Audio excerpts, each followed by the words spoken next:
evolution of the soul. You must endeavor to expand your capacity for love/light so that it includes all creation, love of nature, love of animals, love and compassion for humanity, love for your perceived enemies, and most important, love of self. For in essence, all of creation is a part of you, and you are a facet of the Supreme Creator. The expansion of God consciousness results in an expansion of your auric field, your light radiance. Over time, more and more of you will develop a radiance so powerful and expansive that it will begin to have a positive effect on those around you, and eventually on the earth and all humanity. Quite a large number of the more advanced souls have already gained this ability. However, you must remember, you cannot convey that which you have not claimed as your own.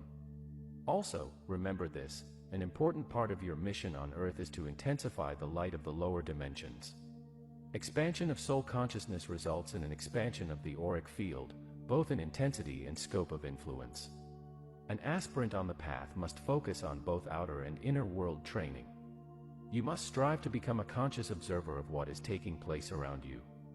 Training yourself to become fully engaged with focused awareness of the physical events in everyday life is vitally important, as well as learning to process the harmonious and the discordant frequency patterns to which you are subjected. You must then take the appropriate action. Practicing emotional and mental discipline is also very important as you seek to become a master of self. You must not turn your back on the world and life's experiences, but face them head-on. However, it is vital that you learn to view life from a higher vantage point. Endeavor to see the bigger picture and not get entangled in the small story dramas. Logic is a function of the physical mental body and your mind. Remember, the knowledge or theories you accept as your own truth must be experienced in order to gain the wisdom from the disclosed information. Inspiration is supplied by the higher self and your sacred mind. You must learn to pay attention to the impulses of your sacred mind and sacred heart, or to the input of the prevailing facet of your higher self, for that is how you will gradually learn to communicate with the beings of the higher realms and gain cosmic wisdom.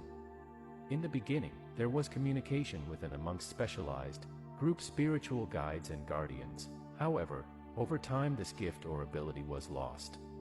As humanity sank deeper into material consciousness, they became submerged in the sensations of the five senses, and they gradually stopped turning inward for the sense of connection with the higher realms of consciousness. The lower third and fourth dimensions are not bright and clear. There is a misty or foggy overlay. Those souls existing in this environment do not realize this, for it is the state of awareness they are accustomed to. The reality of the lower third/fourth dimensions could be likened to existing within a murky labyrinth where you are forever seeking the path that will lead you back into the pure light of awareness. This fog gradually begins to dissipate as you move into the mid-sub-levels of the fourth dimension, and your world becomes lighter and brighter as you traverse each higher sub-level. In order to receive the lessons of light, you must lift your consciousness to attune to at least the fifth sub-level of the fourth dimension. In this sub-universal experience, there are 7 sub-levels to each dimension, with the first sub-level being the lowest/densest and the 7th sub-level the highest and most refined. The masters and your guides are willing to meet you halfway. However, only on very rare occasions will they lower their frequencies into the density of extreme duality, for it is too uncomfortable for them. The ego is a facet of the physical personality. It was designed to assist you in developing a sense of identity and individuality over time. An outward-focused mind is guided by the ego. The misdirected ego self was instrumental in creating the illusional belief system of the material plane, a reality based on separation, fear, selfishness and scarcity. As you expand your mental horizons, you begin to break down the barriers of self-limiting perception. Mind expansion includes activating dormant cells of the upper dimensional levels of the brain and tapping into the wisdom of your sacred mind. Blind obedience is not a requisite for enlightenment, for you are striving to become a master of self and to live your personal truths as they have been revealed to you and validated by your heart monitor. Humanity is in the midst of a soul and cellular awakening. As you move into the vibrational patterns of the higher fourth and lower fifth dimensions, your cells, etheric body, and auric field will begin an accelerated purification process.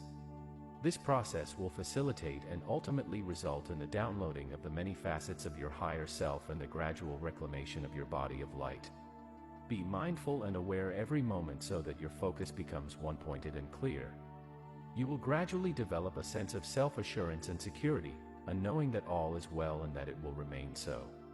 The soul is a refracted extension of your God self or I am presence. The soul uses the right brain consciousness of intuition, which is connected to the higher sacred mind and spiritual will. An inner focused mind is guided by the soul self. Humanity is in the process of developing the subtle, refined senses which have become dulled from misuse. You must move past the basic, often distorted physical senses, while diligently endeavoring to develop the higher mental senses of intuition and divine wisdom. It is of vital importance that you learn to control your emotional nature and to hold your thoughts steadily on the light. Your God self is your original core intelligence, your first individualized identity within a universal or subuniversal experience. Within this subuniversal experience, your I am presence created your first 12 soul fragments or soul extensions. Since that time, your God essence has refracted and separated innumerable times. You are now in the process of reclaiming all the multiple facets of your divine self within this subuniverse so that you may move forward to a greater, more dynamic and expansive version of your divine self. To assist you in accomplishing this, your diamond core God cell and your personal flower of life creator will contain a full measure of the 12 rays of God consciousness for this subuniversal experience. They were designed so that you would always have access to your own full spectrum divinity for this subuniversal experience.